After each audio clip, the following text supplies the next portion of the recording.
আমি কিভাবে পনির বানাই আজ সেটাই আপনাদের সাথে শেয়ার করব। কড়াই গরম হয়ে গেছে, সাদা তেল দিয়ে কড়াইটা ঘুরিয়ে চারপাশে তেল ছড়িয়ে দিলাম।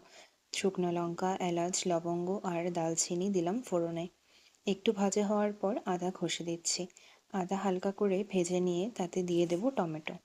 টমেটো একটু ভাজা হয়ে গেলে পেস্ট করে রাখা মশলাটাও এতে দিয়ে দেব। এখানে আছে পোস্ত, কাজু বাদাম আর অল্প কিশমিশ।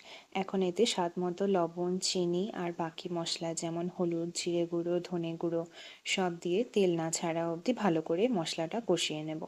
তারপর গরম জল দিয়ে কেটে রাখা পনিরগুলো এতে ছেড়ে দেব। তারপর অল্প করে কসুরি মেথি আর দুধের সর দিয়ে ভালো করে মিশিয়ে নিয়ে অল্প করে ঘি দিলেই কমপ্লিট পনির। এই তরকারিটা ভাত, রুটি, পরোটা সবের সাথেই খেতে খুব ভালো লাগে।